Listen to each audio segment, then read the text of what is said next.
अस्सलाम वालेकुम रहमतुल्लाहि वबरकातुहू। प्यारे बच्चों, आप लोगों का इस्तकबाल है एक्सी अकेडमी पर। हम एक और नया सबक की शुरुआत कर रहे हैं जो 12वीं जमात का 15 नंबर का सबक है जिसको कहा जाता है हयातियाती तनु और उसका तहफ़्फ़ुज़, बायोडाइवर्सिटी एंड कंजर्वेशन। तो लास्ट जो हमारा सबक हुआ था वो कौन सा हुआ था? इवोल्यूशन।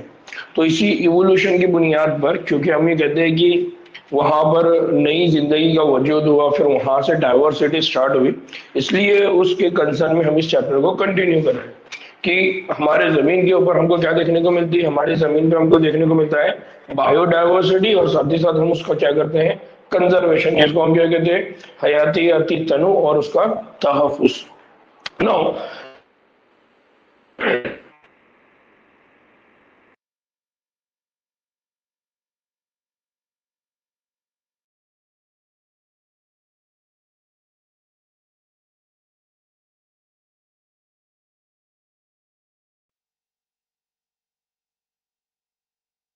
तो जमीन के देखने के लिए आने के बाद सबसे पहले जो उसको सबसे ज्यादा ताज्जुब और मुतहय्यर यानी मरूब करने वाली जो चीज होगी वो यहाँ पर मौजूद जिंदगी के बेपनाह तनु। बेपनाह तनु का मतलब क्या होता है? तनु का मतलब होता है डाइवर्सिटी। क्या देखने को मिलेगा उसको? जिंदगी का बेपनाह तनु, जिसको क्या कहता है? डाइवर्सिटी। और आमतौर पे हम इसको क्या कहते हैं? बायोडाइवर्सिटी। जो फर्क है वो उसको देखने को मिलेगा। जमीन पर मौजूद जितने भी उज़्व हैं यानी जितने भी जानदार हैं उनकी बेशुमार अक़साम है, बहुत सारे हैं, और हमें हैरत में भी डालते हैं। एक आम आदमी के लिए ये तस्लीम करना बहुत मुश्किल है। क्या तस्लीम करना मुश्किल है? कि आमतौर पर जब हम चींटियों को देखते हैं तो जो चींटी हमारे अतराफ में हमको दिखाई देती है वो सिर्फ लाल कलर की है, काले कलर की, इस तरह की दिखाई देती है। लेकिन चींटियों की हमारे पास 20,000 से ज्यादा अनवा है। कितनी स्पेशीज है? जो चींटियां है, जो अर्ड्स है, उनकी जो नंबर है वो कितनी है? 20,000 से भी ज्यादा उनकी क्या है? स्पेशीज है। तो आप देखिए, मैंने डायग्राम ऐड किया हुआ है। अगर आप इनको देखेंगे तो आप इनके अंदर जो डाइवर्सिटी है अलग अलग तरह की। फिर इसी तरह से अगर भंवरों की बात करें तो उनके अंदर कितनी होती है? 3 लाख के करीब उनके अनवा है। अगर मछलियों की बात करें तो 28,000 से ज्यादा है। और ऑर्चिड्स की यानी सालवियों की अगर बात करें तो उनमें 20,000 से ज्यादा अनवा है। यानी एक ही जानदार है जिसका नाम हमको मालूम है, लेकिन उसके अंदर इतनी डाइवर्सिटी है कि उनके सर, उनके पाँव, उनके कलर, इसकी बुनियाद पे उनके अंदर इतनी बड़ी क्या है? डाइवर्सिटी है, फर्क है। एग्जाम में बच्चों ये सवाल किए जाते हैं, इसलिए इनको आपने याद कर लेना है। चूटियों की 20,000 अनवा, भंवरों की 3 लाख, मछलियों की 28,000, ऑर्चिड जिसको सालवियों कहते हैं उनकी 20,000। ये इंपॉर्टेंट है, एग्जाम में पूछा जाता है ना। माहौलियाती और इर्तिकाई माहिरीन यानी जो इन्वायरमेंटलिस्ट है और जो इवोल्यूशनलिस्ट है, नेचुरलिस्ट है, हयातियात में अहम नुकात ढूंढकर ऐसे तनों की अहमियत को उन्होंने क्या किया है? समझने की कोशिश की है। उनका यह है कि भाई इस तरह के तनु क्यों होते हैं, इस तरह की डाइवर्सिटी क्यों होती है, इतने ज्यादा फर्क क्यों होते हैं, तो उनको समझने की उन्होंने क्या की है? कोशिशें की है। और ये मालूम किया है कि इस तरह की डाइवर्सिटी से बेसिकली होता क्या है। तो what is mean by biodiversity, या आप तनु, हयातियाती तनु किसको कहते हैं? तो सबसे पहली बात याद रखिए कि जो हमारा जमीन है, तो जो हमारे कुर्राए हयात है उस पर जबरदस्त तनु है। ना सिर्फ नूही सतह पर यानी हमको सिर्फ स्पेशीज लेवल पे डाइवर्सिटी नहीं देखने को मिलती, बल्कि हयातियाती तंजीम की तमाम सतहों पर हमको ये देखने को मिलता है, जिसका सिलसिला खलियों के अंदर मौजूद मैक्रोमोलिक्यूल्स या मैक्रोमोलिक्यूल्स। याद आ रहा है हमने कौन सा मैक्रोमोलिक्यूल्स पढ़े हुए जी? प्रोटीन। याद है? ये सारे प्रोटीन और कार्बोहाइड्रेट्स वगैरह, इन सबको अगर देखेंगे तो उसके अंदर भी हमको क्या देखने को मिलता है? डाइवर्सिटी। तो जिसका सिलसिला कहां से स्टार्ट हो रहा है? खलियों के अंदर के मैक्रोसाल्मा से बायोम्स। कहां तक देखने को मिलता है? सॉरी, कहां तक देखने को मिलता है हमको? बायोम्स तक देखने को मिलता है। अब बायोम्स किसको कहते हैं? तो बायोम्स के मामले में हम आगे चल के डेफिनेशन पढ़ेंगे। बायोम्स किसको बोलते हैं?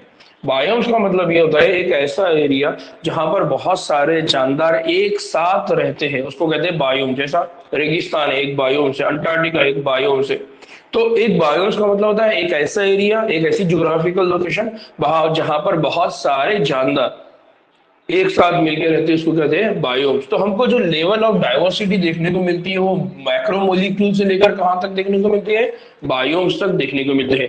एक साइंटिस्ट है जिनका नाम है एडवर्ड विल्सन, एग्जाम में इनका बार बार पूछा जाता है इसलिए इनको याद रखना है। एडवर्ड विल्सन है जो माहिर समाजियात है, सोशोलॉजिस्ट है। तो उन्होंने क्या किया, हयातियाती तनों की इस्तेलाह उन्होंने बताई कि हयातियाती तंजीम की तमाम सतहों पर मुश्तरक तनों को बयान करने के लिए इस्तेमाल की गई थी। इनमें से अहम तरीन तनों ये है। उन्होंने क्या किया, बायोडाइवर्सिटी किस लेवल पर होती है, तो उन्होंने बताया कि हयातियाती ये जो तनु है, तो सबसे पहला ये जो लफ्ज है हयातियाती तनु, ये लफ्ज किसने इस्तेमाल किया, एडवर्ड विल्सन ने। और उन्होंने फिर अलग अलग लेवल पर जो डाइवर्सिटी होती है, अलग अलग लेवल पे जो अलग अलग जानदार होते हैं, मुश्तरक जानदार होते हैं, उनको बयान करने के लिए उन्होंने फर्स्ट टाइम हयातियाती तनु यानी बायोडाइवर्सिटी वर्ड यूज किया था। ये है एडवर्ड विल्सन जिन्होंने ये काम किया ना। जब उन्होंने तनु डिवाइड किया तो उन्होंने तीन अलग अलग लेवल पर उसको डिवाइड किया।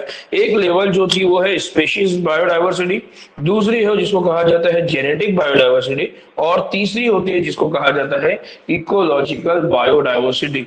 तो सबसे पहले हम बात कर रहे हैं जेनेटिक डाइवर्सिटी। बात को समझिए, डाइवर्सिटी का मतलब क्या होता है, डाइवर्सिटी का मतलब होता है बहुत ज्यादा फर्क, डिफरेंस, अलग अलग तरह के, ठीक है। तो एक वाहिद नो इस पूरे इलाके में जहां वो पाई जाती है, जीनी सतह पर बहुत ज्यादा तनु का क्या करती है, मुजाहरा करती है।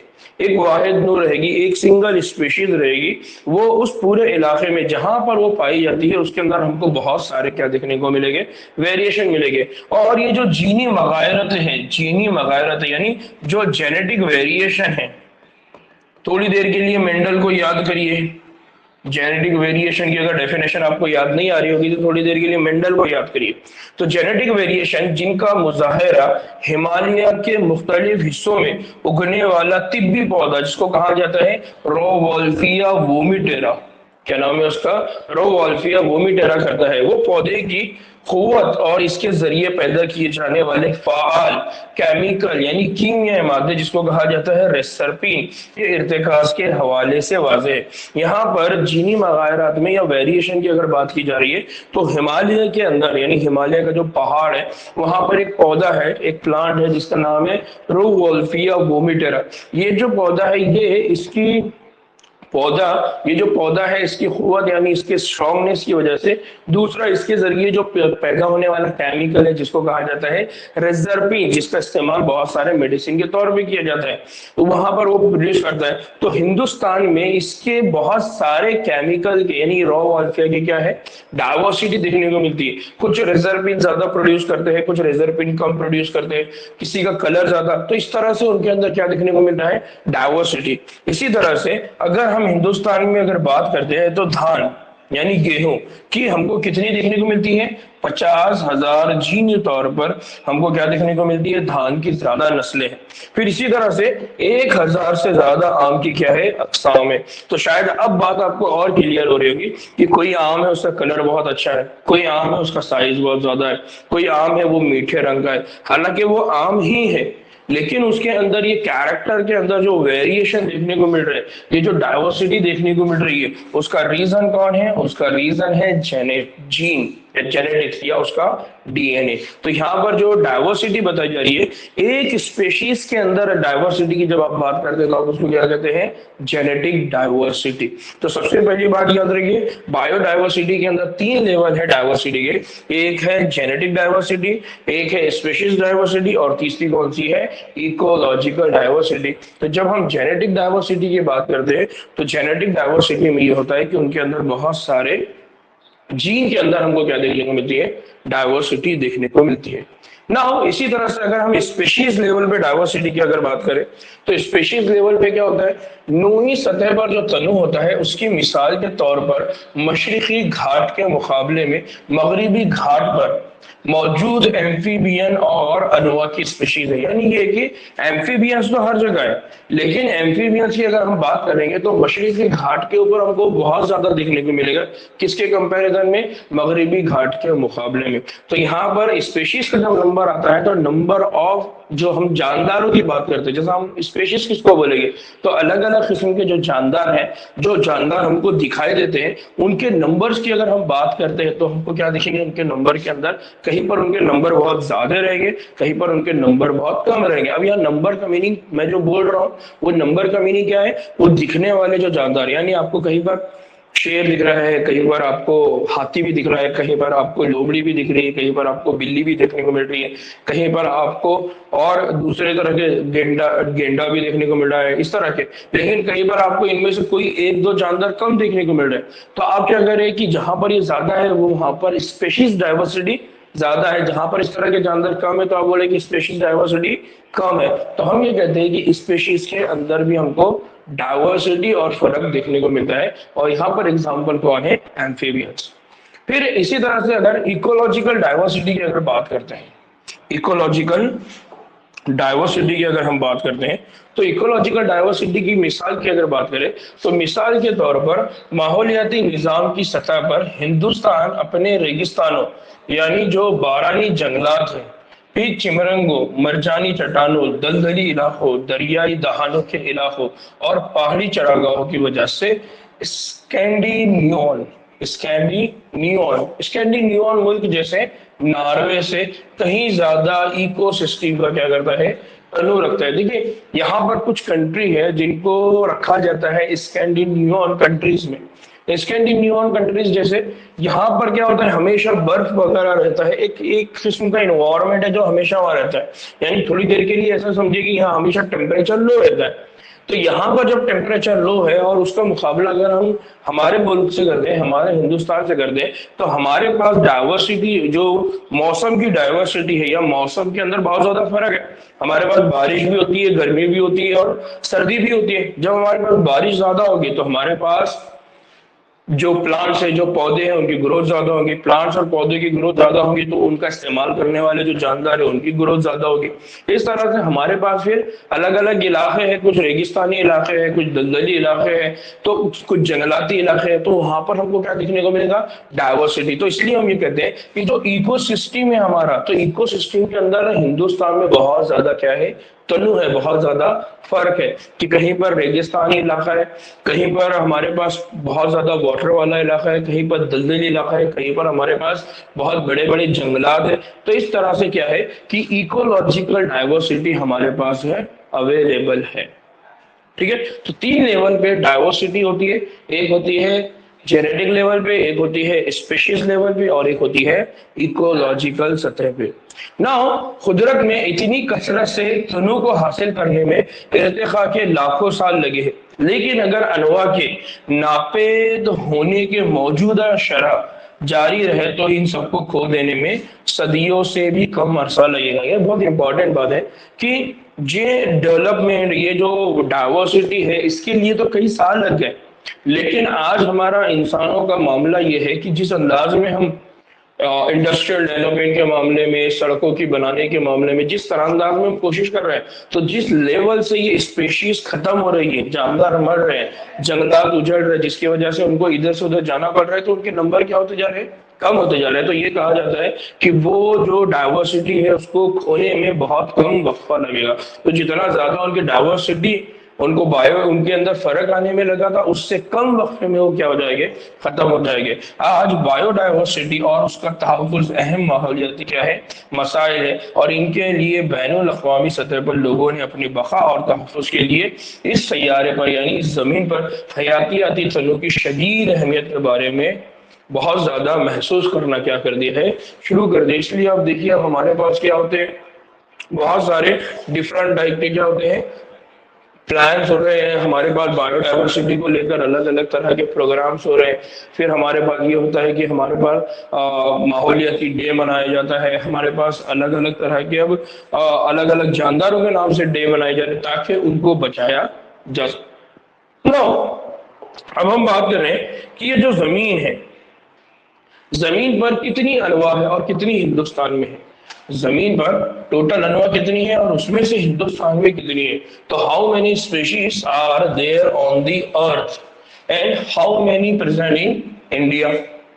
क्योंकि तमाम दरियाफ्त शुदा کیونکہ تمام دریا شدہ اور موسوم انواع جن کو نام دیے گئے ہیں، موسوم انواع مطلب جن کے نام ہو چکے ہیں، جن کو نومنکلیچر ہو چکا ہے، جن کے نام رکھ دیے گئے ہیں، کہ شائع شدہ ریکارڈز موجود ہے۔ اس لیے ہم جانتے ہیں کہ ابھی تک کل کتنی انواع ریکارڈ کی گئی ہے، ٹھیک ہے۔ تاہم اس سوال کا جواب دینا ہمارے لیے آسان نہیں ہے کہ زمین پر کل کتنی انواع موجود ہے۔ International union for conservation of nature and natural resource, international union for conservation of nature and natural resources IUCN نے 2004 کے مطابق پودوں اور جانوروں کی، انہوں نے ایک لسٹ دی تھی پودوں اور جانوروں کی، بیان کی گئی انواع کی کل تعداد 1.5 ملین ہے۔ جتنے پودے اور جتنے جاندار ہیں ان کی جو تعداد ہے وہ کتنی ہے؟ 1.5 ملین سے کچھ زیادہ ہے۔ لیکن ہم وضاحت سے یہ بات نہیں کہہ سکتے کہ کتنی انواع اب تک دریافت اور بیان ہونا باقی ہے، یعنی آج بھی اتنے سارے جاندار ہیں اور پودے ہیں جن کو ہم دریافت نہیں کر سکے۔ اندازوں میں بہت زیادہ فرق ہے اور ان میں زیادہ تر محض قیاسات ہیں، یعنی صرف گمان کے مطابق بولا گیا ہے یا کیلکولیشنز کی بیسس پہ بول دیا گیا ہے۔ پھر بہت سارے ماہر ٹیکنالوجی کے خیال میں گرم سیر علاقوں میں منطقہ حارہ کے مقابلے منطقہ معتدلہ کے ملکوں میں انواع اندراجات زیادہ مکمل ہے، یعنی ان کا یہ کہنا ہے کہ ایسے علاقے جو ٹیمپریٹ زون ہیں اور جو ٹراپیکل زون ہے، تو ٹیمپریٹ زون کے مقابلے میں ٹراپیکل زون کے جو جاندار ہیں ان کے اوپر زیادہ اسٹڈی کی گئی۔ تو ان کا یہ خیال ہے کہ گرم سیر علاقوں میں منطقہ حارہ کے مقابلے میں منطقہ معتدلہ کے ملکوں میں انواع کے درجات زیادہ مکمل ہے۔ اس کا ایک ریزن بھی ہے کیونکہ اگر معتدل انوائرمنٹ ہوگی تو وہ سروائیو کریں گے، زندہ رہیں گے، وہ کھائیں گے پیئیں گے، اپنی تعداد بڑھائیں گے۔ اور اگر بہت زیادہ گرم ہے، بہت زیادہ اگر اس میں تبدیلی نہیں ہوتی ہے تو وہاں پر ان کے زندہ رہنے کے چانسز بھی کیا ہوتے ہیں؟ کم ہوتے ہیں۔ تو اس لیے جس جگہ پہ زیادہ سروائیو کریں گے وہاں پر ریسرچ زیادہ ہوگی، تحقیق زیادہ ہوگی، ان کے نام زیادہ معلوم پڑے گے۔ تو ایک تو چیز یہ، دوسرا اس بات کا خیال کرتے ہوئے کہ منطقہ حارہ میں انواع کا ایک غیر معمولی بڑا حصہ اب بھی دریافت ہونے کا کیا ہے؟ منتظر ہے۔ اور یہ بات بھی ابھی کنسیڈر کی جاتی ہے کہ منطقہ حارہ کا جو علاقہ ہے آج بھی ان کو ڈھونڈنے، ان کے دریافت کرنے کے لیے ہم کو بہت سارے کام کرنے کی اور ماہرین کی ضرورت ہے۔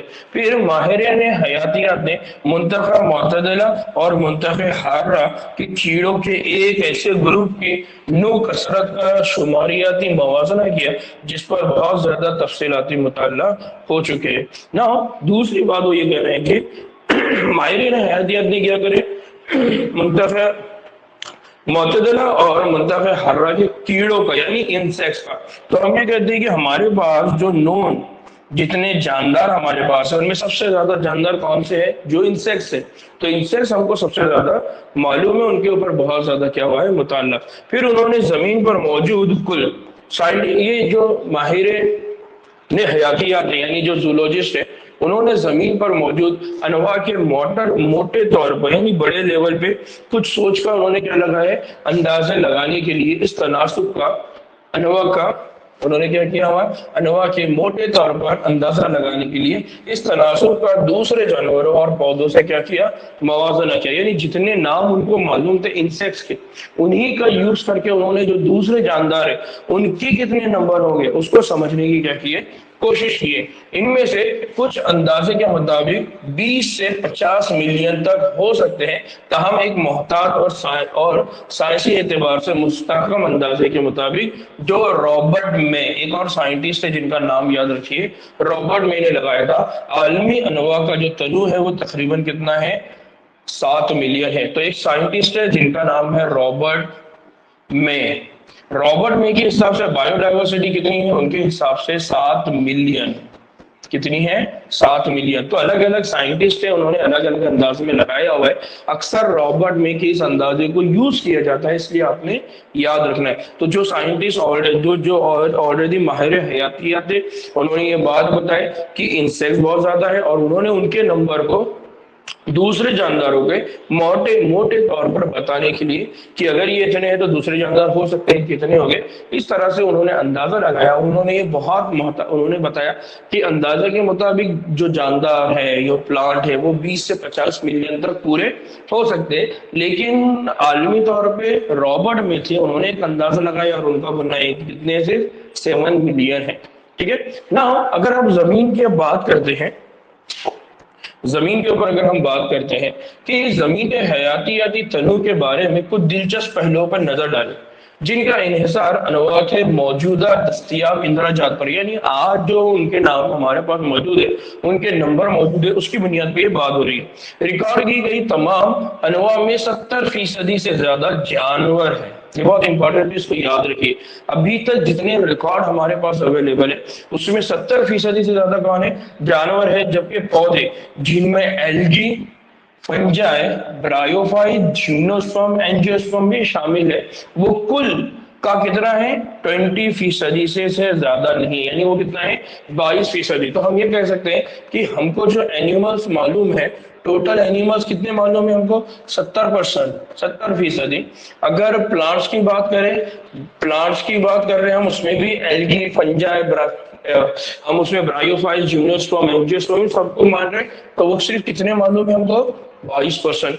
फिर जानवरों में स्पेशली कीड़े की अगर बात करें, यानी इंसेक्ट्स की बात करें, तो सबसे ज्यादा नई कसरत रखने वाले टेक्सोनोमिक ग्रुप है। यानी अब अगर एनिमल्स की भी बात कर लें तो एनिमल्स में भी जो सबसे ज्यादा हमको मालूम है, एनिमल्स में भी जो सबसे ज्यादा हमको मालूम है वो कौन है? इंसेक्ट्स।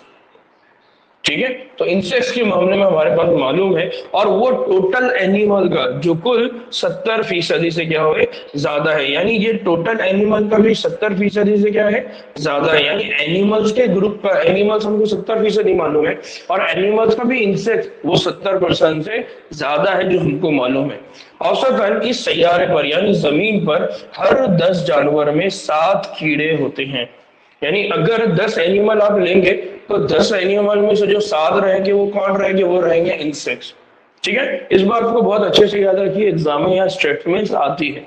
एक बार फिर हम कीड़ों के बेपनाह तनों कि किस तरह तशरीह करेंगे, यानी हम कीड़ों को किस तरह से अलग अलग अंदाज में और समझा सकते हैं। तो ये एक बात को वो और अच्छे से समझा रहे हैं कि दुनिया में फंजाई की जो अनवा है उसकी तादाद मछलियों, एम्फीबियंस, रेप्टाइल और पिस्तानियों की कुल मुश्तरका तादाद से ज्यादा है। देखिए अब ये बहुत इंटरेस्टिंग है, एग्जाम में इसी तरह के सवाल पूछे जाते हैं, और ये सवाल जो होते हैं, ये जो जो नंबरों ने दिया है वो इन चार्ट्स की बुनियाद पर है।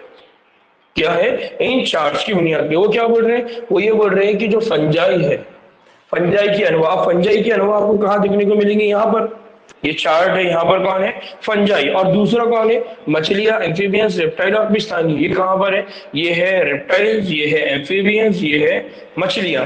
तो मछलियां, एम्फीबियंस, रेप्टाइल्स और कौन बच गया? पिस्तानी यानी मैमल्स। अगर आप इनको इनको अगर इस तरह से आप करते हैं, यानी ये इस तरह से अगर आप बात कर रहे हैं, तो ये कहता है कि फंजाई की अगर बात करते हैं फंजाई की, तो वो क्या करें? दुनिया में फंजाई की अनवा की तादाद मछलियों, एम्फीबियंस, रेप्टाइल और पिस्तानियों की कुल मुश्तरका तादाद से क्या है? ज्यादा है। मतलब ये जो तादाद है जो आपको दिख रही है फंजाई की, ये इन सब से क्या है? ज्यादा है। इन सारों से क्या है? ये ज्यादा है। जबकि आप देख रहे हैं कि मछलियां हाफ है, एम्फीबियंस है, रेप्टाइल्स है, और इधर कौन है? पिस्तानी है। लेकिन फिर भी अभी एनसीईआरटी ने दिया, इसलिए हम इसको मान रहे हैं कि ठीक है, हो सकता है कि फंजाई की तादाद इन सब की मुश्तरका तादाद से क्या हो? ज्यादा हो। तो एग्जाम में इसी तरह के सवाल किए जाते हैं, तो थोड़ा सा आपको क्या करना पड़ेगा? समझना पड़ेगा। ठीक है ना।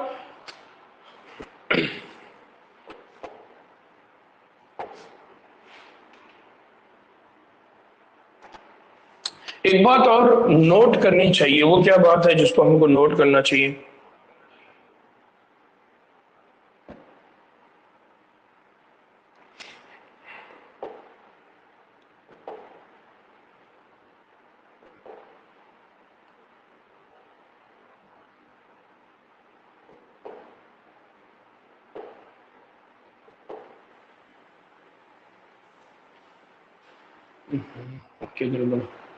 ठीक ना, एक बात जिसको हमको नोट करनी चाहिए कि اندازوں کے مطابق نوٹ کرنی چاہیے کہ ان اندازوں میں جو پرو کیریئرس ہے، پرو کیریئرس کے لیے کوئی اعداد نہیں، یعنی ابھی ہم کو پرو کیریئرس کے معاملے میں کوئی آئیڈیا نہیں ہے. یہاں پر ہم جتنے بھی دیکھ رہے ہیں سارے یو کیریئرس کی بات کر رہے ہیں. ٹھیک، مشکل یہ ہے کہ روایتی ٹیکسونومک طریقے اور مائکروبیل انواع کی شناخت کے لیے موضوع نہیں ہے. دیکھیے اب یہ ایگزام میں پوچھا جاتا ہے کہ ہم کو پروکیریوٹس کے نمبر کیوں نہیں معلوم، تو اس کا ایک بڑا ریزن یہ ہے کہ جو روایتی ٹیکسونومی کے جو طریقے ہیں اس کی وجہ سے ہم مائکروبیل انواع یعنی جو مائکروب سے ان کی ڈائیورسٹی کے معاملے میں شناخت نہیں کر سکتے، اور بہت سی انواع جو تجربے گاہ کے حالت میں کلچر کی جانے کی اہل نہیں ہے ان کو بھی ہم معلوم نہیں کر سکتے. تو جن کو ہم لیب میں لا کے کلچر نہیں کر سکتے تو ہم کیسا معلوم کریں گے؟ کیونکہ اگر ان کو لیب میں لے کر آتے وقت ان کی موت ہو جائے یا لیب میں لانے کے بعد ان کی گروتھ نہ ہو بلکہ ان کو اسی انوائرمنٹ میں گروتھ کرنا ہو، تو یہ ہمارے لیے بڑا ٹاسک ہے کہ ہم کو جو ڈائیورسٹی نہیں معلوم. تو اس کے دو ریزن ہیں، ایک تو یہ ہے کہ ان کو جو روایتی طریقہ ہم استعمال کر رہے ہیں وہ سفیشینٹ نہیں ہے، دوسرا یہ ہے کہ اگر ہم ان کو لیب میں لے کر آ بھی جائے تو کچھ کے اندر وہ کلچر نہیں ہو سکتا ہے. اگر ہم اس گروپ کی انواع کو بیان کرنے کے لیے بائیو کیمیکل، کون سے والے؟ بائیو کیمیکل اور مولیکولر لیول پر کسوٹی کو تسلیم کرے تو صرف انہی کا تنوع کیا ہو جائے گا؟ لاکھوں تک پہنچ جائے گا. یعنی اگر ہم نے کیا کیا، اگر ہم نے ان جاندار یہ جو مائکروب سے جن کی گروتھ مائکرو جو پرانے روایتی طریقے سے ہے نہیں ہو پا رہی ہے، جن کی شناخت پرانے ٹیکسونومی طریقے سے نہیں ہو پا رہی ہے، اور ایسے ہیں جن کا گروتھ نہیں ہو سکتا ہے، تو ہم ان کے لیے کیا کر سکتے ہیں؟ ہم ان کے لیے دو طریقے استعمال کر سکتے ہیں. ایک ہے بایو کیمیکل اور دوسرا کون ہے؟ مولیکولر. تو بچوں بایو کیمیکل اور مولیکولر ہم یہ جو نیکسٹ چیپٹر رہے گا وہاں پر ہم بات کریں گے تو آپ کو ایک کنسیپٹ اور کلیئر ہو جائے گا کہ کیسا مولیکولر لیول پہ جا کے جینیٹک لیول پہ جا کے آئیڈینٹیفیکیشن کیا جاتا ہے. جیسے ہم نے D N a finger printing پڑھا ہوا ہے کہ D N a finger printing کا استعمال کر کے ہم کیا کر سکتے ہیں؟ ہم الگ الگ نوع کی کیا انواع کی الگ الگ اسپیشیز کی ان کے قسموں کی کیا کر سکتے ہیں؟ شناخت کر سکتے ہیں، ان کو پہچان سکتے ہیں. تو وہ اسی لیول پہ یہاں پر بات ہو رہی ہے کہ اگر ہم اس لیول پہ جا کے کریں گے تو اس سے کیا ہوگا؟ ایک تو ہم کو نئی اسپیشیز معلوم پڑے گی، بٹ جو ڈائیورسٹی ہے، جو تنوع ہے، جو اسپیشیز کی لیول ہے وہ اور بڑھ جائیں گی اور وہ لاکھوں تک پہنچ جائے گی. ٹھیک ہے نا؟ ہندوستان کی اگر بات کریں تو ہندوستان کے پاس دنیا کے زمینی رقبے کا صرف 2.4% حصہ ہے. عالمی انواع کے تنوع میں اس کا جو حصہ ہے وہ مؤثر طور پر 8.1%. دیکھیے ایگزام میں نا یہ پوچھے جاتے ہیں تو ہندوستان کا جو رقبہ ہے وہ کتنا جا رہا ہے؟ 2.4، اور یہاں پر جو انواع ہے وہ کتنی جا رہی ہے؟ 8.1%. یہاں بات ہے جو ہمیں دنیا کے 12 میگا ڈائیورسٹی والے ملکوں میں اس سے ایک بناتی ہے. یعنی ہندوستان کے پاس کیا ہے؟ 12 میگا ڈائیورسٹی والے حصوں میں سے ایک حصہ وہ ہمارے پاس ہے. پودوں کی 45,000 اقسام اور جانوروں کی اس سے دوگنی اقسام ہندوستان میں ریکارڈ کی گئی تھی. ایک بات یاد رکھیے، اگر آپ کو یہ پوچھا جائے کہ پلانٹس میں کتنی ہے تو پلانٹس کی ٹوٹل تعداد کتنی ہے؟ 45,000. اور اگر اینیملز کی پوچھی جائے تو اینیملز کا مطلب یہ ہو گیا کہ 45,000 انٹو 2. تو اس طرح سے ہم کیا بول سکتے ہیں کہ ڈائریکٹ ہم بول سکتے ہیں کہ 90,000. تو آپ کو ایگزام میں اگر اس طرح کے سوالات آ جائے تو اس وقت آپ کو تھوڑا سا سوچ کر جواب دینا رہے گا. ٹھیک ہے، کیا سوال پوچھا جا رہا ہے تو یہاں کنفیوژن ہو سکتا ہے نا. زندہ انواع کی کتنی تعداد حقیقتاً ابھی دریافت ہوئی اور تسمیہ یعنی ان کا نام دینے کی جو پروسیس ہے اس کے معاملے میں بہت سارے ابھی سوالات باقی ہیں. اگر ہم یعنی رابرٹ میں جو سائنٹسٹ جنہوں نے کہا کہ 7 ملین تک کیا رہا ہوگا؟ ڈائیورسٹی رہا ہوگا، تنوع ہوگا، تو 7 میں کے عالمگیری اندازوں کو اگر تسلیم کر لے تو ابھی تک کل انواع کا صرف 22% ہی کیا ہوا ہے؟ ریکارڈ ہوا. یعنی ہندوستان کے اندر اگر ہم بات کریں رابرٹ مے کے اکارڈنگ اگر بات کریں تو ہم نے صرف ابھی تک کتنی فیصدی معلوم کیا ہے؟ 22% ہم نے ہندوستان کے اندر ریکارڈ کیا ہے. ہندوستان کے تنوع کے اعداد پر اس تناسب کا اطلاق کرنے پر ہمارا اندازہ ہے کہ یہاں پر غالباً کیا ہوگا؟ یہاں پر اگر ہم پلانٹ کی بات کرتے ہیں، پودوں کی اگر بات کرتے ہیں تو رابرٹ مے کے اندازے کے حساب سے یہاں پر کیا ہوگا؟ 1,00,000. ٹھیک ہے، 1,00,000 کون ہو گئے؟ پودے ہو گئے، اور 3,00,000 سے زیادہ کون ہوں گے؟ اینیملز. اینیملز کتنے ہوں گے یہاں پر؟ 3,00,000 سے زیادہ. دیکھیے ایگزام میں ڈائریکٹ یہ سوالات کیے جاتے ہیں، اس لیے ان کو آپ نے یاد رکھنا ہے کہ رابرٹ میں کے حساب سے ہندوستان میں ابھی تک صرف 52% معلوم ہوئے، اور اگر اس کے حساب سے اور اگر سوچے تو کتنے ہو سکتے ہیں، تو پودے 1 لاکھ تک ہو سکتے ہیں، اور پلانٹ جو ہو سکتے ہیں وہ 3 لاکھ سے زیادہ جانوروں کے اقسام بھی دریافت ہونا اور ان کا اندراجات ہونا کیا ہے، ابھی باقی ہے. کچھ کیا ہم کبھی بھی اپنے ملک کی حیاتیاتی دولت کا مکمل اندراج کرنے کے قابل ہو سکیں گے؟ ہو سکتے ہیں، لیکن اس کے لیے ہم کو بہت زیادہ کیا لگے گی، ایفرٹس لگیں گے، بہت زیادہ لوگ لگیں گے. تو اس کام کو پورا کرنے کے لیے بے پناہ تربیت یافتہ انسانی طاقت، جس کو کہا جاتا ہے ٹیکسونومسٹ، کیا بولا جاتا ہے ان کو؟ ٹیکسونومسٹ. اس کی ضرورت پڑے گی بڑے بڑے ٹیکسونومسٹ، اور درکار وقت کا ہم کو کیا کرنا پڑے گا، تصور کرنے والے.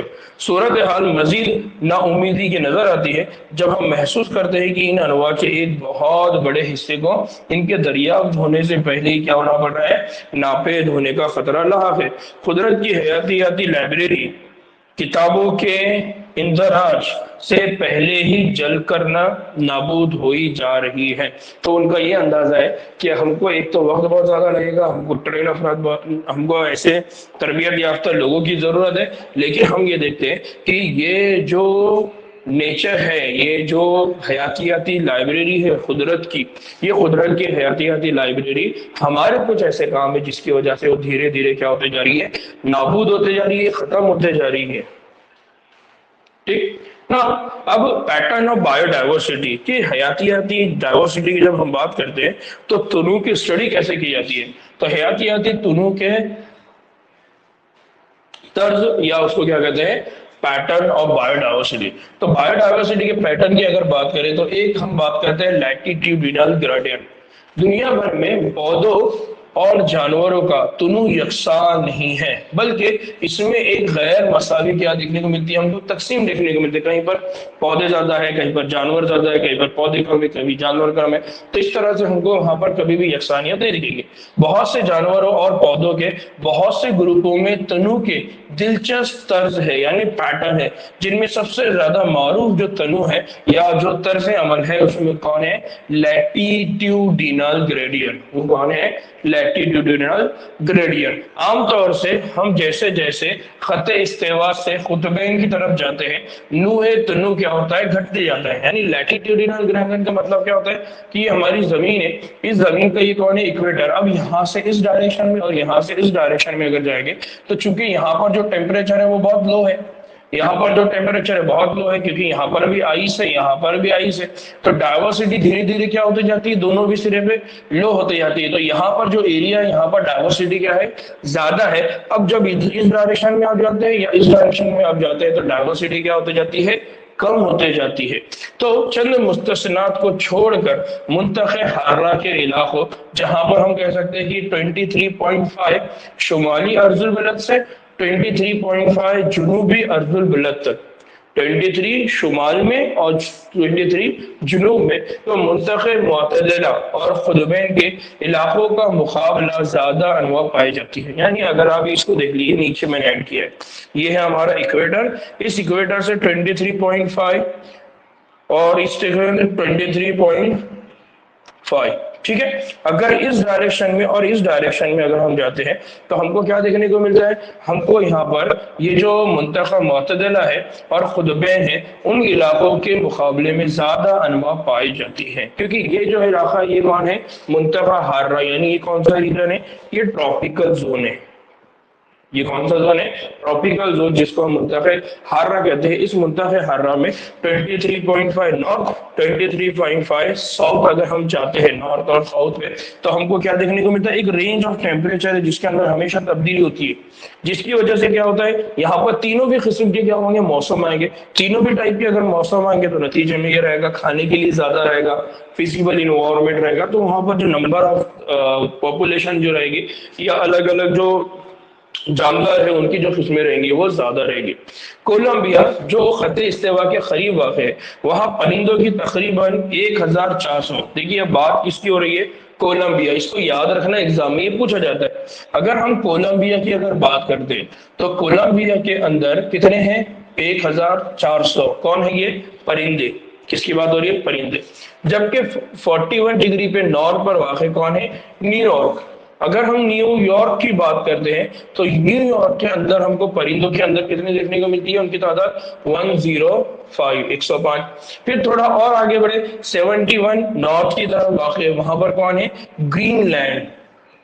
कौन है वहां पर? ग्रीनलैंड। इस ग्रीनलैंड पर हमको क्या देखने को मिलता है? वहां पर सिर्फ 56, कितने हैं? सिर्फ 56 अनवाव पाई जाती है। यानी जैसे जैसा आप आगे जा रहे हैं, कहां पर जा रहे हैं आप वहां पर कोलंबिया, यानी आप यहाँ पर है, फॉर एग्जाम्पल यहाँ कोलंबिया है, फिर आप यहाँ से आगे बढ़े, फिर तो जैसा जैसा आप नॉर्थ की साइड में बढ़ते जा रहे हैं, तो कोलंबिया, फिर न्यूयॉर्क, फिर ग्रीनलैंड, तो जैसा जैसा आपका मुंतखे हारा से आप मुंतखे मुतदिला की तरफ जा रहे हैं, या आप किस साइड में जा रहे हैं? खुदबैन की तरफ जा रहे हैं, तो डाइवर्सिटी क्या होती जा रही है? कम होते जा रही है। जैसा कोलंबिया है उसमें 1400 परिंदे हैं, न्यूयॉर्क में सिर्फ 105 है, और ग्रीनलैंड पे बात करें तो सिर्फ 56 वहां पर मौजूद है। हिंदुस्तान में जिसमें ज्यादातर इलाका मुंतखे हर रखा है, हिंदुस्तान का जो बहुत बड़ा इलाका है वो इस ट्रॉपिकल जोन में वाक़ है। तो अगर ट्रॉपिकल लैटिट्यूड में आता है तो परिंदों की 1200 से ज्यादा अनवा पाई जाती है। और अगर हिंदुस्तान की अगर बात करते हैं, हम इंडिया की अगर बात करते हैं, तो इंडिया के अंदर जो डाइवर्सिटी है वो कितनी है? 1200। कितनी है? 1200 है। फिर ट्रॉपिकल इलाके जैसे इक्वेडोर के एक जंगल में अमेरिका के मुतदिला इलाके, जिसको हम क्या कहते हैं? मिडल ईस्ट के इतने ही बड़े जंगल में वेस्कुलर पौधों की 10 गुनी ज्यादा अनवा पाई जाती है। अगर हम दूसरी तरफ अगर बात करें ट्रॉपिकल इलाके, यानी ये इलाके जैसे इक्वेडोर, तो एक जंगल में अमेरिका के मुतदिल इलाके, अमेरिका के कौन से इलाके? मुतदिल इलाके। यानी अगर मुतदिल इलाके की बात करें तो कौन हो जाएगा? टेम्परेट। तो मुतदिल इलाके के मुकाबले में अगर बात करते हैं तो उनमें क्या होते हैं? जंगल में वेस्कुलर पौधों की क्या होती है? 10 गुनी ज्यादा तादाद होती है। यानी अमेरिका के मुकाबले में जो इक्वेटर पे पाए जाने वाले जो एरियाज है, उनके अंदर 10 गुना ज्यादा तादाद किसकी हो रही है? वेस्कुलर प्लांट की। तो इतनी बड़ी क्या होती है? डाइवर्सिटी होती है। तो जब हम डाइवर्सिटी की स्टडी करते हैं तो हम किस लेवल पे करते हैं? Latitudinal gradient. यानी हम इक्वेटर से नॉर्थ साइड में जाएंगे, इक्वेटर से कहा जाएंगे साउथ में जाएंगे, इक्वेटर से हम शुमाल में जाएंगे, इक्वेटर से हम कहा जाएंगे जुनूब में। जब जाते हैं तो हमको क्या देखने को मिलता है कि इक्वेटर पे तो डाइवर्सिटी बहुत ज्यादा है, लेकिन जैसे जैसे हम नीचे जाते हैं तो वहां पर डाइवर्सिटी कम होती है। यानी इक्वेटर पे जो ममालिक होंगे वहां पर हमको डाइवर्सिटी ज्यादा देखने को मिलेगी, और जो ममालिक इक्वेटर से दूर दूर होंगे वहां पर डाइवर्सिटी धीरे धीरे क्या होती जाएगी? कम होती जाएगी। नाउ साउथ अमेरिका की अगर बात करें तो साउथ अमेरिका के अमेज़न जंगलात की अगर हम बात करते हैं, जिसके ज्यादातर हिस्से क्या पर आते हैं? ट्रॉपिकल है। तो दुनिया भर में सबसे ज्यादा हयातियाती तनु वहीं पर पाया जाता है, क्योंकि उसका जो ज्यादा हिस्सा है वो कहां पर है? Tropical region. और ट्रॉपिकल रीजन अगर है तो इसका मतलब है कि वहां पर जो टेम्परेचर है वो मुंतखे हार रहा है, इसलिए वहां पर हयातियाती तनु क्या रहेगा? बहुत ज्यादा रहेगा। तो जो अमेज़ोनियन फॉरेस्ट है जो हमारे अमेरिका के अंदर वाक़ है, उनके अंदर हमको क्या देखने को मिलता है? हयातियाती तनु बहुत ज्यादा देखने को मिलता है। फिर यहाँ पर 40,000 से ज्यादा पौधों, 30,000 से मछलियों, और 1300 परिंदों, और 427 स्थानियों, 427 एम्फीबियंस, 378 रेप्टाइल्स, और 1,25,000 इनवर्टिब्रेट का अनवा का घर है। तो याद रखिए कि अगर एग्जाम में इसको सवाल किया जाता है तो आपको ये सारे वर्ड्स याद रहना चाहिए कि वहां पर डाइवर्सिटी कितनी है। तो वहां डाइवर्सिटी की जो लेवल है उसको समझिए। 40,000 से ज्यादा वहां पौधे हैं, 3,000 से ज्यादा वहां पर मछलियां हैं, 1,300 से ज्यादा परिंदे हैं, 427 पिस्तानियों की किस्में हैं, 427 एम्फीबियंस है, और 378 रेप्टाइल्स है, और 1,25,000 तक कौन है?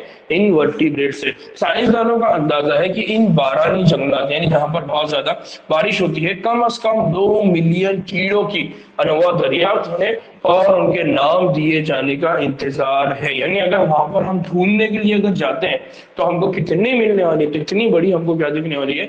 बायोडाइवर्सिटी वहां पर दिखने को मिलेगी। नाउ माहिर माहौलियात और इर्तिका ने جو ماہرین ماحولیات ہے اور جو ماہرین ارتقاء یعنی ایوولوشنریسٹ ہے یا نیچرلسٹ ہے نے مختلف مفروضات پیش کی، انہوں نے الگ الگ ہائپوتھیسس پیش کیے۔ ان میں سے کچھ خاص یہ ہے کہ عموماً مطلب یہ کہ منطقہ حرہ کے اوپر یار اتنا ڈائیورسٹی کیوں ہے، اور منطقہ حرہ پہ اور منطقہ معتدلہ پہ یہ اتنا بڑا ڈفرنس کیوں ہے؟ تو یہاں پر ایک چیز ہے کہ ٹراپیکل ریجنز یعنی منطقہ حرہ کے بارے میں ایسا کیا خاص ہے جس کا تعلق اس کے کثیر حیاتیاتی تنوع سے ہے؟ ایسی کیا بات ہے کہ وہاں پر اتنا زیادہ ہم کو حیاتیاتی تنوع دیکھنے کو ملتا ہے؟ تو عموماً اسپیسیشن کے وقت، یعنی بہت امپورٹنٹ سوال کا جواب ہے، اس کو سمجھ لیجئے، عموماً اسپیسیشن کا وقت کا ایک عمل ہے معتدل علاقوں کے برخلاف جہاں پر ماضی میں اکثر گلیسیشن کے عمل ہوئے ہیں، یعنی جو منطقہ معتدلہ والے جو علاقے تھے وہاں پر برف تھے اور برف کی وجہ سے اکثر کیا ہوتا تھا، گلیسیشن ہوتے تھے۔ تو منطقہ حرہ کے ارض البلد لاکھوں برسوں سے مقابلتاً پرسکون رہے، یعنی جو ٹراپیکل ایریا ہے وہاں پر تو کوئی برف وغیرہ نہیں تھی، نتیجے میں وہ ایریا پرسکون تھا، اس لیے جو جانور تھے وہ وہاں پر ہم کو کیا ہوتے زیادہ دکھائی دیتے ہیں، اور انہیں انواع کے تنوع کے لیے ایک لمبا ارتقائی وقت ملا ہے۔ تو ان کو وہاں پر وقت ملا جس کے نتیجے میں انہوں نے کیا کیا، اپنے آپ کو ڈیولپ کیا، یعنی اسپیشیشن جب ہوا، جب نئی نئی لائف فارم بنی تو ان نئی لائف فارم کو اپنی ڈائیورسٹی، اپنے نمبر بڑھانا ہے، ان کو اپنی پاپولیشن بڑھانا ہے، تو پاپولیشن بڑھانے کے لیے اس طرح کا ماحول ان کو چاہیے تھا، اس طرح کا انوائرمنٹ ان کو چاہیے تھا۔ تو وہ انوائرمنٹ ان کو کہاں پر ملا؟ منطقہ حرہ پر ملا، ٹھیک ہے۔ پھر ٹیمپریٹ ماحولوں کے برخلاف ٹراپیکل ماحول یعنی منطقہ معتدلہ کے مقابلے میں منطقہ حرہ کی بات کریں تو کم موسمیاتی مقابلتاً زیادہ ایک طرح کے اور ایسے ہوتے ہیں جن کے بارے میں پیشن گوئی کی جا سکتی ہے، یعنی وہاں پر آپ بول سکتے ہیں کہ کس طرح کا انوائرمنٹ رہے گا، کیونکہ وہاں پر انوائرمنٹ چینج نہیں ہونے والا، وہاں پر کبھی بھی سردی گرمی اور بارش نہیں ہونے والی، یا تو وہاں پر سے برف باری ہوگی، تو آپ بول سکتے ہیں کہ وہاں پر کس طرح کا انوائرمنٹ رہے گا۔ تو ایسے مستقل قسم کے ماحول یعنی نش کی قسم کی خصوصیت کو فروغ دیتے ہیں جس سے نوعی تنوع میں اضافہ ہوتا ہے۔ یعنی یہاں پر اور وہاں پر فرق کیا ہے کہ ٹراپیکل ماحول میں الگ الگ موسم ہونے کی وجہ سے نش الگ الگ رہیں گی، کھانے کے لیے اویلیبلٹی زیادہ رہے گی، الگ الگ قسمیں رہیں گی، اس لیے وہاں پر ڈائیورسٹی زیادہ رہے گی۔ پھر تیسرا کہ ٹراپکل یا منطقہ حرہ میں زیادہ سورج کی توانائی دستیاب ہوتی ہے۔ اگر سورج کی روشنی زیادہ دستیاب ہوگی تو کیا ہوگا، جس سے پیداوار کیا ہوگی، زیادہ ہوتی ہے، اور بدلے میں کیا ہوتا ہے، بدلے میں اس میں کیا ہوتی ہے، زیادہ تنوع ہوتا ہے، یعنی جہاں پر کھانے کے لیے اویلیبل رہے گا لوگ وہیں پر جائیں گے۔ تو آسانی سے کیا ہوگا، سورج کی روشنی اگر زیادہ ہے تو سورج کی روشنی کی وجہ سے کیا ہوگا، وہاں پر جانداروں کی جو پلانٹس کی جو گروتھ ہے وہ زیادہ رہیں گی، پودے زیادہ رہیں گے، پودے زیادہ رہیں گے تو کھانے کے لیے ملے گا۔ یعنی آپ ایسا سمجھ لیجئے کہ جو جاندار ہے، جاندار ڈیپینڈ ہے کسی اور چیز کے اوپر، جاندار مینلی ڈیپینڈ ہے پلانٹس کے اوپر۔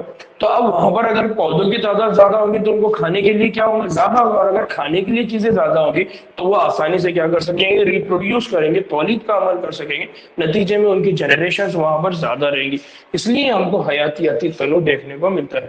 تو بار بار ہم یہ کہتے ہیں نش، عام طور پہ یہ جو ورڈ ہے نش استعمال کیا جاتا ہے ایک ایریا کو، یعنی ایک جگہ کو جہاں پر کوئی بھی اسپیشیز کا مطلب کوئی بھی جاندار کیا کرے، اپنا فنکشنل رول پلے کرے یا اپنا کام کرتا ہے۔ جیسا یہ میرا کلاس ہے، یہ میرا کیا ہے، نش ہے، یعنی اورنگ آباد ہے، ہاں یہ اورنگ آباد ہے، اس اورنگ آباد کے اندر یہ سٹی چوک کا علاقہ ہے، اس سٹی چوک کے علاقے میں یہ جو بلڈنگ ہے، اس بلڈنگ میں میری یہ کلاس ہے، یہ میرا کیا ہے، فنکشنل ایریا۔ تو ویسے ہی ایک پوری دنیا ہے، ایک پوری دنیا کے اندر ہندوستان ہے، ہندوستان کے اندر آپ کا اسٹیٹ ہے، آپ کے اسٹیٹ میں آپ کا محلہ ہے، آپ کے محلہ میں آپ کا گھر ہے، وہ گھر آپ کے لیے کیا ہے، نیش ہے، جہاں پر آپ کیا کر سکتے ہیں، فنکشنل ایریا یا فنکشن پرفارم کر سکتے ہیں، آپ وہاں پر جو چاہے وہ کام کر سکتے ہیں، ٹھیک ہے۔ نمیرہ نے بہت اچھا لفظ دیا، دیٹ از رہائش گاہ، بہت اچھا لفظ بولا ہے، رہائش گاہ۔ تو یہ رہائش گاہ سے بات اتنی کلیئر نہیں ہوگی جتنی بات کلیئر ہوتی ہے کہ وہاں پر آپ کیا کر سکتے ہیں، کوئی بھی کام کر سکتے ہیں۔ تو نیش جب بھی بولا جاتا ہے تو اس کا مطلب ہوتا ہے ایسی جگہ جہاں پر آپ اس کے کام انجام دے سکتے ہیں، ٹھیک ہے۔ جیسا آپ لوگ ایک اور آسان ایگزامپل دیتا ہوں، جیسا ہم اکثر हाँ, ग्लेशियर्स का मतलब होता है बर्फ वाला इलाका, बर्फानी इलाका। और बार बार बर्फ बन जाती है, बार बार, मतलब बर्फानी इलाका है। ग्लेशियर से बोलने का मतलब क्या है? वो बोलने का मतलब ये है कि हमेशा टेम्परेचर क्या हो जाएगा, घट जाएगा। अगर टेम्परेचर घट गया तो वो एनिमल वापस जिंदा रहेगा क्या? नहीं रहेगा, क्योंकि उसका बॉडी का मेटाबॉलिज्म काम नहीं करेगा। तो इसलिए वो वहां पर जिंदा नहीं रहेंगे, तो इसलिए वो क्या करेंगे, उस जगह को छोड़ के किसी ऐसी जगह पे चले जाएंगे जो बहुत अच्छी है। तो वो कौन सा रीजन है? वो है ट्रॉपिकल रीजन, इसलिए यहाँ पर तादाद ज्यादा है। ठीक, मुंतखे हारा का मतलब क्या होता है सालिया? मैंने पहले ही कहा, ट्रॉपिकल। दो वर्ड हम बार बार कह रहे हैं, एक है ट्रॉपिकल और एक है टेम्परेट जोन। एक है टेम्परेट, एक है ट्रॉपिकल। ट्रॉपिकल का मतलब क्या होता है, जिसको हम कह रहे हैं मुंतखे हारा, और एक टेम्परेट जिसको हम कह रहे हैं मुंतखे मुअतदिला। तो टेम्परेचर की, यहाँ पर टेम्परेचर की बुनियाद पे बात हो रही है। अगर टेम्परेचर चेंज हो रहा है, अलग अलग टेम्परेचर होता है, या अलग अलग माहौल होता है, अलग अलग मौसम होता है, तो ये वाला इलाका क्यों हम क्या कह रहे हैं, ट्रॉपिकल। और जहां पर टेम्परेचर यानी वहां पर अगर माहौल अक्सर अक्सर एक तरह का रहता है तो हम उसको कहते हैं टेम्परेट। तो इस तरह से हमारे पास ये जो दुनिया है, इस दुनिया को अगर यहाँ से डिवाइड करते हैं बीच से, तो इस साइड में अगर आप जाएंगे, तो इस साइड में अगर जाएंगे तो आपको क्या देखने को मिलेगा, अंटार्कटिका, है ना। बर्फानी इलाके यहाँ भी है, यहाँ भी है, तो इसलिए उसको डिवाइड किया गया है। समझा? ठीक ना, तो इसको याद रखना है ना। फिर हम कह रहे हैं कि क्या होता है, इस तरह के माहौल की वजह से पैदावार ज्यादा होती है ना। एक साइंटिस्ट है, उन्होंने ये बात बताया कि ये जो हम बायोडाइवर्सिटी की बात कर रहे हैं, तो उसमें एक रिलेशन है। वो रिलेशन को उन्होंने कहा स्पेशीज एरिया रिलेशनशिप। क्या नाम दिया है उन्होंने? Species area relationship. कि किसी भी एरिया के अंदर स्पेशीज कितनी ज्यादा रहेगी, या किसी भी एरिया के अंदर स्पेशीज कितनी कम रहेगी, उनके बीच में एक रिलेशन है। वो रिलेशन क्या है? तो उन साइंटिस्ट का नाम है, जर्मन साइंटिस्ट है जिनका नाम है, एक ज्योग्राफर है जिनका नाम है इलेक्जेंडर इलेक्जेंडर वॉन हेम्बर्ट। क्या नाम है उनका? इलेक्जेंडर वॉन हेम्बर्ट। इनकी बुक है, उन्होंने लिखा हुआ है। तो इलेक्जेंडर वॉन हेम्बर्ट ने जनूबी अमेरिका के जंगलात को वीरानियों में किए गए अपने अवलियन नौइयत के और बहुत वसी इलाकों पर मुहित सफरों में मुशाहिदा किया कि एक इलाके का मुताला जितना बढ़ता है, ये देखो ये बहुत इंपॉर्टेंट है, कि एक इलाके का जो मुताला है, उसकी स्टडी जितना बढ़ता है, उसकी अनवा कसरत से बढ़ती है। ताहम सिर्फ एक हद तक, लेकिन सिर्फ एक हद तक वो बढ़ेगी। जैसा आपको स्टडी करना है, आप इस पूरी दुनिया में, लेकिन अब तो जब स्टडी कर रहे हैं तो आपने क्या करे, आपने एक इलाका सिलेक्ट करे। फॉर एग्जाम्पल आपने इलाका सिलेक्ट करे हिंदुस्तान, लेकिन आपको बाद में समझ में आया कि नहीं, मैं हिंदुस्तान नहीं बल्कि पूरे एशिया को देखूंगा, उसमें सारे अतराफ के इलाके आ जाएंगे। तो वो ये कहते हैं कि एक इलाके का मुताला जितना बढ़ता है, इसकी नू की कसरत भी क्या होती जाती है, बढ़ती जाती है। यानी जितने स्पेशीज हिंदुस्तान में होंगी, जितनी डाइवर्सिटी हिंदुस्तान में होगी, जैसे जैसे आप बाहर के दूसरे इलाकों में जाएंगे, यानी एशिया में जाएंगे, तो वो डाइवर्सिटी आपको क्या होंगी, और बढ़ती हुई दिखाई देंगी। लेकिन लेकिन सिर्फ एक हद तक वो बढ़ेगी। दरअसल बहुत ज्यादा अकसाम के जो टैक्सा है, उनके लिए नूही कसरत और रकबे के दरमियान ताल्लुक एक रेक्टेंगुलर हाइपरबोला बनाता है। उनका कहना यह है कि जब हम उनको एक दूसरे के साथ मैच करते हैं, उस एरिया को और वहां पर मौजूद बायोडाइवर्सिटी को, तो एक ग्राफ जो बनता है, वो ग्राफ कैसा बनता है? Rectangular hyperbola. रेक्टेंगुलर हाइपरबोला का मतलब क्या है कि फॉर एग्जांपल ये नू की कसरत है और ये रकबा है, तो जैसा जैसा आप उनका ढूंढते जाएंगे तो उनके नंबर में इजाफा होगा, इजाफा होगा, इजाफा होगा। एक वक्त यह आएगा कि उनके नंबर धीरे धीरे क्या हो जाएंगे, कांस्टेंट हो जाएंगे। तो इस तरह के ग्राफ को क्या बोलते हैं? Hyperbolic graph. तो एक पैमाने पर, एक लोगीर पैमाने पर या एक अंदाजे के मुताबिक ये ताल्लुक हस्ब ज़ैल मसावात के जरिए बयान किया जा सकता है और एक सीधी लाइन में उसको आप बना सकते हैं। वो क्या है कि फॉर एग्जांपल आप क्या करें, log s equals to log c equals to z और log a ना। रकबा अगर हम कहते हैं तो हम रकबे को रिप्रेजेंट कर रहे हैं, रकबे को हम रिप्रेजेंट कर रहे हैं a से, नूई कसरत को हम रिप्रेजेंट कर रहे हैं s से, और रिग्रेशन कोएफिशिएंट, हम बात कर रहे हैं रिग्रेशन कोएफिशिएंट जिसको हम रिप्रेजेंट कर रहे हैं z से, और इसी तरह से हम जो c है जिसको हम क्या कर रहे हैं y इंटरसेप्ट। तो जब हम इस वैल्यू का लॉग निकालेंगे तो लॉग निकालने के बाद हमको एक सीधी सीधी लाइन दिखेगी कि जैसा जैसा आप रकबा बढ़ाएंगे वैसा वैसा लोग की कसरत क्या होगी, बढ़ेंगे। लेकिन जब भी आप लॉग वैल्यू की इस्तेमाल करते हैं तो लॉग वैल्यू में क्या हो जाता है, इनवर्स रिलेशनशिप होना शुरू हो जाता है। तो लॉग वैल्यू की जब बात करते हैं तो इसमें हमको क्या देखने को मिलता है, हमको इसमें ये देखने को मिलता है कि जैसा जैसा पॉपुलेशन यानी आप रकबा बढ़ाएंगे वैसा वैसा लोग की कसरत आपको क्या होगी, बढ़ती भी दिखाई देंगे। लेकिन एक हद के बाद वो जो लेवल है वो धीरे धीरे क्या होना शुरू होगी, कम होगी, मीन्स वो कांस्टेंट होते चले जाएंगे। तो ये बात किसने बताया, ये बात बताया वो अलेक्जेंडर वॉन हेम्बर्ट ने। तो उन्होंने यहाँ पर क्या बताया, रकबे का ताल्लुक दिखाते हुए नोट कीजिए कि लोग पैमाने पर ताल्लुक यानी लीनियर होता है। तो ये बहुत इंपॉर्टेंट है कि इनके दरमियान यानी स्पेशीज और एरिया के बीच में जो रिलेशन है, उन्होंने क्या बताया कि उनके बीच में जो रिलेशन है वो लीनियर होता है, कि जैसा जैसा रकबा बढ़ेगा वैसा वैसा अनवा की कसरत भी क्या होगी, बढ़ते जाएगी। बात समझ में आ रही है, मेरी आवाज क्लियर है? कुछ लोग आवाज की बात कर रहे हैं, मेरे को ऐसा लगता है कि बाहर बारिश चालू है जिसकी वजह से आपको दिक्कत हो रही है। ठीक है, तो ये पहला था। ठीक है ना। और दूसरी बात कि माहिरीन माहौलियात ने दरियाफ्त किया कि जेड का मतलब क्या था, जेड का मतलब था रिग्रेशन कोएफिशिएंट।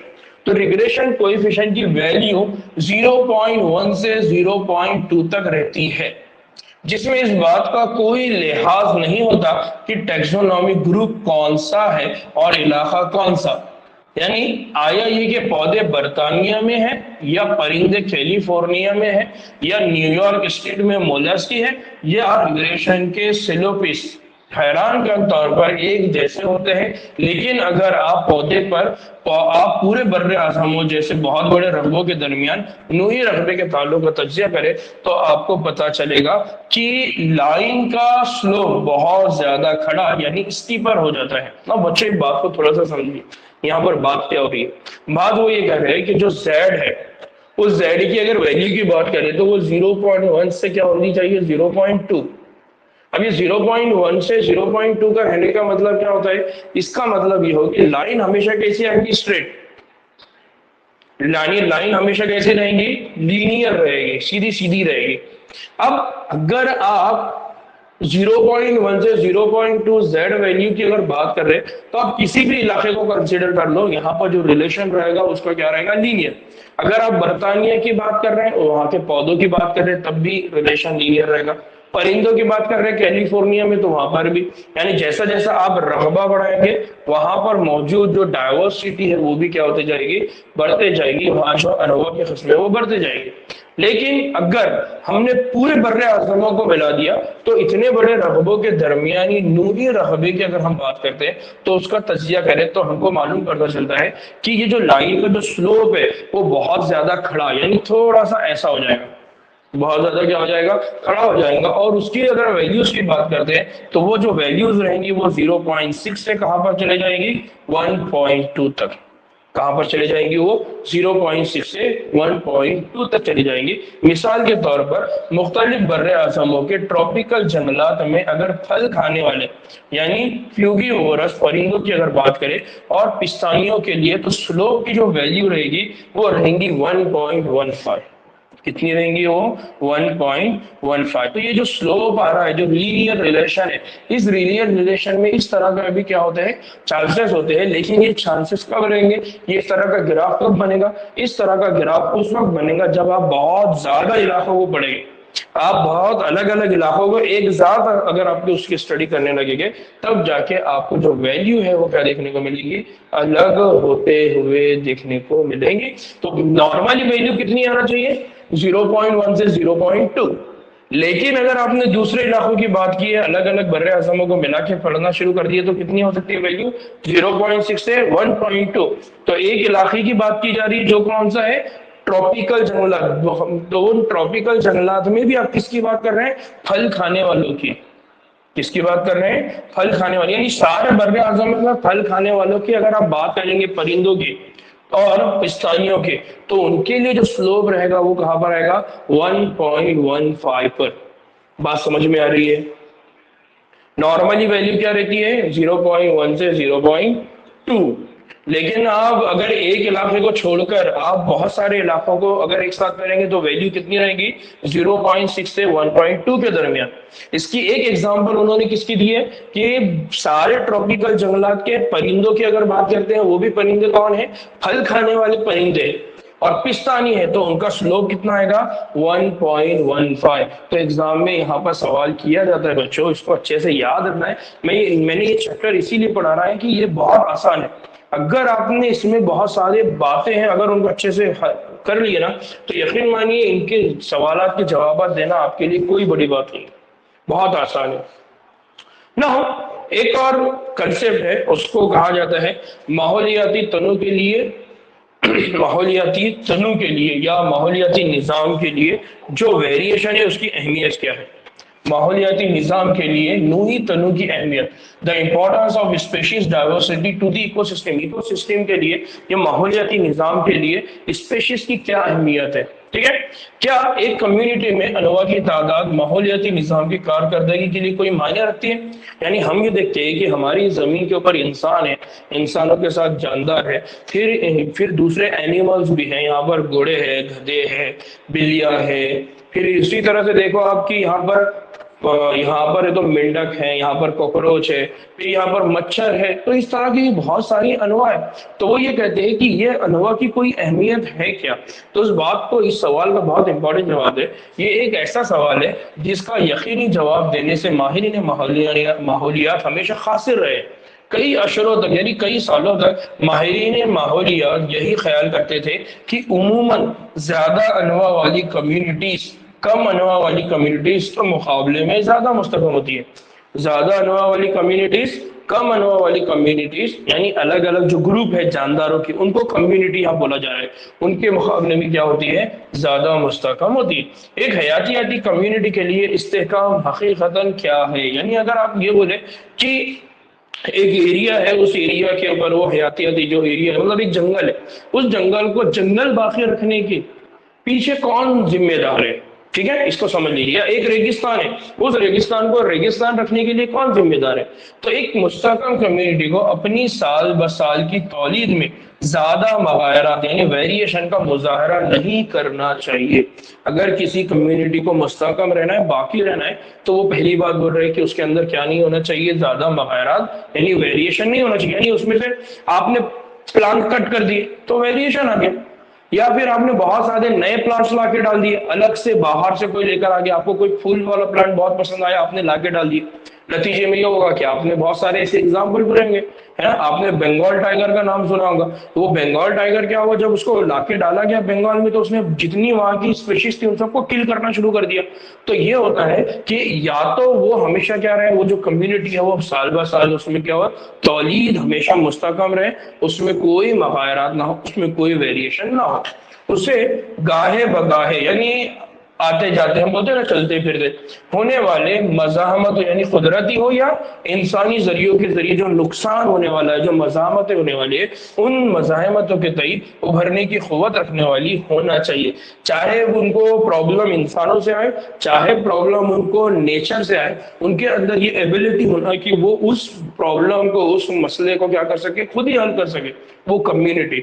साथ ही बैरूनी अनवा, जैसे मैंने अभी बोला आपको, बैरूनी अनवा के हमलों के तहत भी उनके अंदर क्या होना चाहिए? मज़ाहमत, यानी बाहर से कोई एक स्पेशीज वो जंगल में आ रही है या उस एरिया में आ रही है, फिर वो वहां पर आएंगी, वो डोमिनेट होगी, वो बाकी के सबको क्या करेंगे? नुकसान पहुंचाएंगी। तो उससे मज़ाहमत करने की भी उनके अंदर क्या होना चाहिए? ताकत होना चाहिए। हम नहीं जानते कि एक कम्युनिटी में ये खूबियां नूही कसरत से कैसे ताल्लुक रखती है। यानी हमको ये नहीं मालूम कि अगर वहां नूही कसरत ज्यादा है तो वो बच जाएंगे, वो मज़ाहमत शो करेंगे, वो ये नहीं। लेकिन एक साइंटिस्ट है जिनका नाम है डेविड टिलमन, ये साइंटिस्ट है जिनका नाम है डेविड टिलमन, ठीक है। इन्होंने एक बहुत अच्छा आइडिया दिया। डेविड टिलमन ने अपने तवील अरसे के तजुर्बा से, जिसमें उन्होंने आउटडोर प्लॉट्स का इस्तेमाल किया था। उन्होंने क्या किया था, एक एरिया बनाया और उसको एरिया में ना ऐसे छोटे छोटे प्लॉट्स बना दिए। क्या बना दिया उन्होंने, आउटडोर प्लांट्स, एक एरिया बनाया, वहां पर आउटडोर प्लांट्स बनाया। इसको अगर आप थोड़ा सा देख रहे होंगे तो क्या है, ये एक प्लॉट है, ये दूसरा प्लॉट है, ये तीसरा प्लॉट है, और इनके बीच में कोई रिलेशन नहीं है, उनको एक दूसरे से क्या कर दिया उन्होंने, सेपरेट कर दिया। तो नजरियाती जवाब उन्होंने क्या किए, फराहम किए। तिलमन ने क्या किया, तिलमन ने मालूम किया कि इन प्लॉट्स ने जिनमें ज्यादा अनवा थी अपने कुल बायोमास में साल ब साल कम मुगायरतों का मुजाहरा किया। फॉर एग्जाम्पल कंसिडर करिए कि ये एक एरिया है, यहाँ पर बायोडाइवर्सिटी बहुत ज्यादा है, तो इस बायोडाइवर्सिटी वाले एरिया में यहाँ पर जो हर साल उन्होंने देखा तो वहां पर हमेशा डाइवर्सिटी मुस्तकम रही, वहां पर वेरिएशन, वहां पर चेंजेस उनको देखने को नहीं मिले। फिर इसने अपने तजुर्बात में ये भी दिखाया कि बढ़े हुए तनु ने ज्यादा पैदावार में मदद दी। यानी उन्होंने एक और चीज बताया कि जहां पर डाइवर्सिटी ज्यादा थी उनके अंदर पैदावार भी क्या हुई, ज्यादा हुई। हालांकि हम पूरी तरह ये नहीं समझ सकते कि नई कसरत, यानी अगर किसी के नंबर बहुत ज्यादा है तो एक हयातियाती निजाम की बेहतरी में किस तरह मदद करता है। यानी किसी भी एनिमल की या किसी भी एरिया में अगर नू की कसरत अगर ज्यादा है तो उस माहौली को, उस हयातियाती निजाम को बाकी रखने में वो कैसा मदद करता है हमको ये नहीं मालूम, लेकिन वहां पर प्रोडक्टिविटी क्या होती है, ज्यादा हो जाती है। हम ये बात अच्छी तरह जानते हैं कि हयातियाती तनों की कसरत एक माहौलियाती निजाम की सेहत के लिए ना सिर्फ जरूरी है बल्कि इस सैयारे पर नस्ल इंसानी की बका के लिए भी क्या है, लाजमी है। नहीं, उनका क्या कहना है कि बायोडाइवर्सिटी, यानी आप थोड़ी देर के लिए सोचिए कि एक ऐसा एरिया है जहां पर बहुत सारे प्लांट्स हैं और उन प्लांट्स के ऊपर मुनासिब बहुत सारे जानदार हैं। अगर उनमें से कोई एक प्लांट भी अगर निकल जाता है, इसका मतलब वो प्लांट के खत्म होने से वो एक जानदार जो उनके ऊपर मुनासिब था वो खत्म हो गया। इस तरह से आप एक एक प्लांट को निकालते जाइए तो क्या होगा, एक जानदार निकलता चला जाएगा। इस तरह से वो एरिया की जो डाइवर्सिटी थी वो डाइवर्सिटी धीरे धीरे क्या होती जाएगी, खत्म होते जाएगी।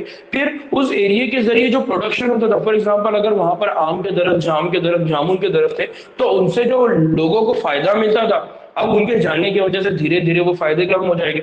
अब उस आम और जाम और जामुन के दरख्त के ऊपर जो दूसरे एनिमल्स डिपेंड थे उनकी भी प्रोडक्टिविटी क्या हो जाएगी, कम हो जाएगी। इस तरह से होते होते एक वक्त ये आएगा कि वहां से जो ऑक्सीजन आपको मिलना चाहिए था, वो जो कार्बन डाइऑक्साइड यूज कर रहे थे, वो जो इन्वायरमेंट को क्लीन करने का काम कर रहे थे, वो जो अलग अलग ऐसे इंसेक्ट्स जो आपको नुकसान पहुंचाते थे उनको खाने का काम कर रहे थे या उनको किल करने का काम कर रहे थे, वो सारे प्रॉब्लम्स क्या हो जाएंगे, वो सारे प्रॉब्लम्स आपके पास बाकी रहेंगे।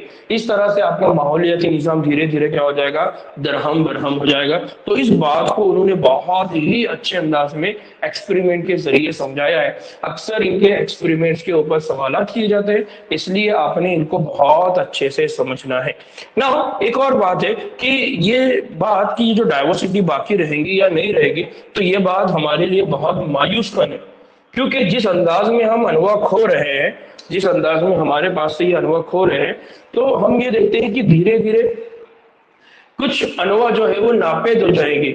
तो क्या वाकई इसका कोई और मतलब है, यानी ये जो अनवा हमारे पास है धीरे धीरे गायब हो रही है इंसानों के एंथ्रोपोजेनिक इफेक्ट की वजह से, इंसानों के जिस तरह से इंसान काम कर रहे हैं उसकी वजह से जो डाइवर्सिटी लॉस हो रही है। तो वो ये बात करे कि हो सकता है कि कुछ अनवा नापेद हो जाएगी।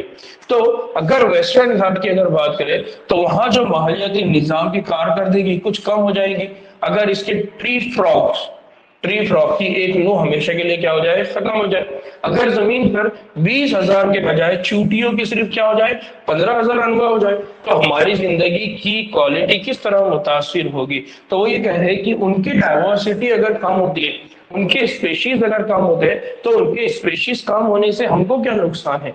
तो हमारे नजर में ये बात समझ में आती है कि अगर वो काम हो जाते हैं तो वो सारे काम जो वो खुद कर सकते थे वो सारे काम हमको करना पड़ेगा जो हम नहीं कर सकते। नतीजे में ये होगा कि हमारा माहौलियाती निजाम क्या हो जाएगा, पूरा डिस्टर्ब हो जाएगा।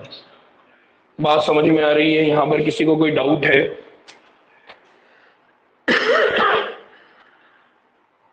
ठीक है, नमाज का टाइम हो रहा है, हम नमाज पढ़ लेते हैं और नमाज के बाद फिर इंशाल्लाह कंटिन्यू करेंगे और नमाज के बाद क्या होगा हम इसको कंप्लीट कर लेंगे। ठीक, चलिए दुआ में याद रखिए। अस्सलाम वालेकुम रहमतुल्लाहि व बरकातहू।